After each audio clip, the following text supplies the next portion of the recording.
В первую очередь хочу передать слова благодарности организаторам, участникам семинара от мэра города Грозного. У нас есть постоянно действующая комиссия, создан проектный офис из числа профессионалов из школ, из департамента образования.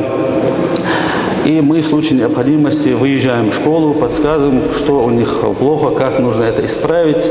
Не для того, чтобы выявить проблему и наказать их или поругать, чтобы помочь становиться лучше.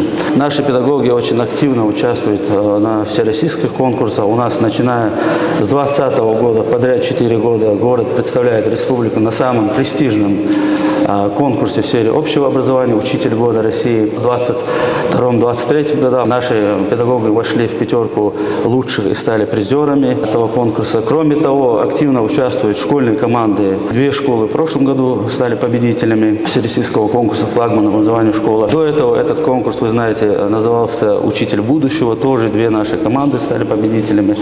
И одна из ярких побед нашей системы – это победа команды департамента образования во всероссийском конкурсе «Флагмана образования муниципалитет». Мы всегда рады гостям.